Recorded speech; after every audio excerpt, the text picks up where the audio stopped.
It's quite odd if you think about it. Why didn't Pascal get a good chance? I know it's about money and stuff, but how good would he be? Let's find out in this video.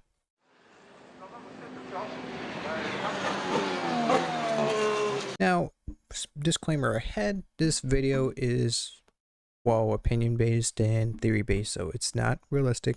Maybe it could be, or what could have been. So it's a what if series. As you see in the title, what if Pascal had a better chance? Hey everybody, welcome back to the channel. We're going to try something a little bit different. I got inspired a lot by Law vs. or Moscow X. If you're into Dragon Ball Z Abridged, he's the voice of Goku and Gohan, well, from the original first two seasons. Really good video of what I'll probably put on the screen here. I wanted to try something different. I was thinking about this for about 2.5 years, trying to make what if videos, but I didn't know how to structure it. And well, he put it in a good position to do. Other people have done what if videos, but I don't know. I think I needed more experience of how this is gonna go. So please don't butcher me too much on this. This is my first time trying this what if video. I have a couple more. He gets the chance because Massa retired the first time originally at the end of 2017 season. So Pascal decides to take the seat because Mercedes sees his progress and Sauber was not letting him in. So good replacement. So now Pascal joins Williams with his teammate good old Lance Stroll for the first season. I know what you're thinking in the comments, but Lance Stroll was pretty decent here with Williams. They weren't too bad with the car, but it's Lance right now. I mean, we're not going to compare to what he is right now. Pascal, obvious, throughout the season is going to be beating Lance Stroll quite comfortably here. Even with the Baku situation, I think he'll be higher in the podium, finishing again that podium, and Bottas will not get him here. So Bottas finishes third. That's the end of, well, I'm not going to go too much in the 2018 season, but I'm quite sure y'all know how this is going to go. Now going to 2019, the season, because now Lance Stroll has gone to Sahara Force India. But at the point, we know where that happens, it turns into Racing Point because Lance Stroll decides to buy out that team and save them. So now George Russell joins Williams. Now this is going to be interesting. George Russell and now Pascal Wherlin, two fast drivers, one with experience and trying to prove himself to get a better ride, and one fast driver with not the best experience, but this is his first year, so let's see how this goes. Well, of course, Pascal throughout the season, he's the experienced driver, so he's going to be beating George Russell comfortably here. And we know how fast he was, especially with the Sauber, to get points almost every race he was in, despite how slow that car was. So Williams does a little bit better with development because they have a faster driver, experienced driver as well. I'm not hating on Massa, but Massa wasn't the same after 2019. So George Russell and Pascal, this is going to be a good mixture. Technically, if you think about it, Pascal was the first George Russell as a Mercedes project. But side note aside, this will help the development into 2020. I don't think they're going to be too big of a jump here. I don't think that's going to happen. But for the fun of it, 2019 from the 2018 season, they will finish ahead of Haas here, just by a few points. Not too much, not too little. I don't think it's going to be a drastic change just because of one fast driver.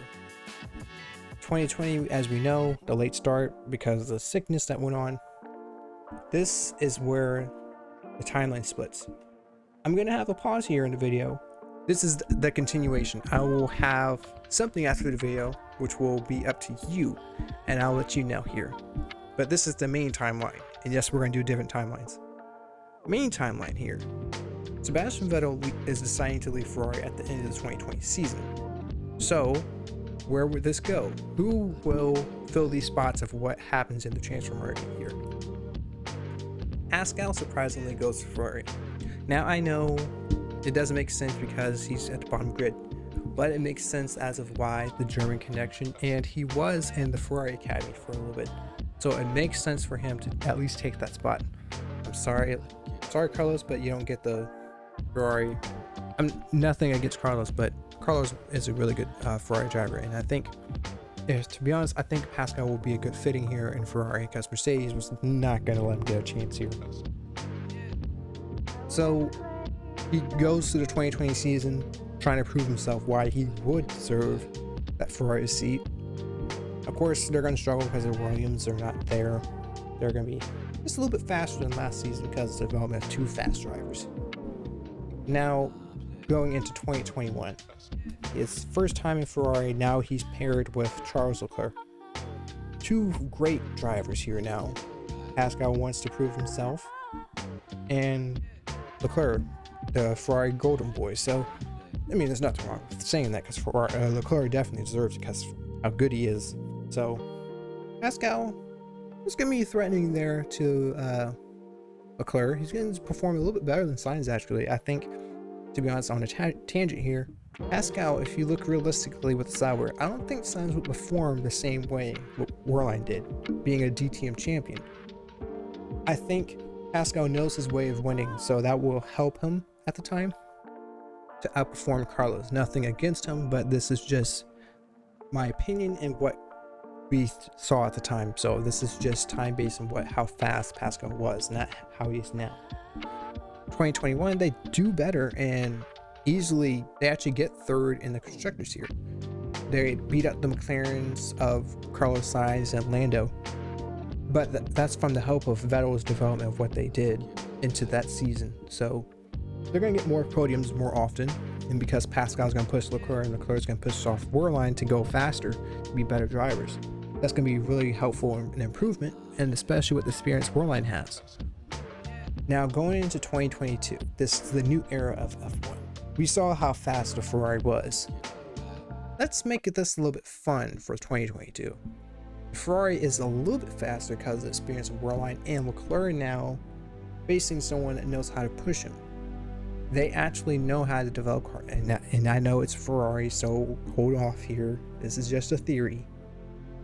Wherlin gets his first few wins with Ferrari this season in 2022.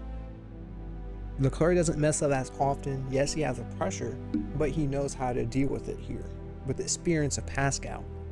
So this time the championship goes even further, but with how fast these drivers here, they're going to push Ferrari to make the car improve it almost every weekend.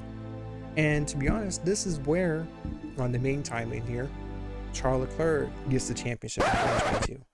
But I know you're gonna hear, I know where I'm gonna hear in the comments, but that doesn't make any sense, or this is just outlandish. Well, let's be honest here. When you have a fast driver that wants to prove themselves, and then a driver that has now pressure on him to improve, definitely you're gonna have a better car. That comes with experience. They will have their ups and downs facing each other, but I don't think they're gonna crash each other out. As we see how with Mercedes, this is supposed to be before what you see now in the Qatar race. So post-it note this, I had this plan in my notes before this happened. Now that a little bit better. I don't think they're going to collide here. 2022, Leclerc becomes champion, just a little bit ahead of Verstappen, but Wherlin finishes 3rd here. Well, we saw in 2019 he was facing Vettel. He can perform when there's not too much pressure on him. So he's going to win the championship. Verstappen 2nd, Wherlin 3rd. Wherlin gets about 3 to 4 wins here. It's not bad, and now Ferrari's back on top. This is going to be really good here. Going into 2023, and this is where I slow down on the what if, because I do not want to go past 2023. Ferrari will still perform better this year. They're contending for the title with Red Bull right there with them. That's all I'm going to say. Wherlin gets a few wins, Leclerc gets a few wins. So that's the end of my video for the theory. If you like the idea and want to continue with what I'm going to have in the probably after the video, well, now since with this after video technically, what I'm going to ask of you, if you like to see more of the timeline split off of where Pascal should have gone in 2021, let me know down in the comments, or I'll make a poll. I'll probably put a poll, and we'll have a discussion of what y'all think. Until then, I'll see you guys next time.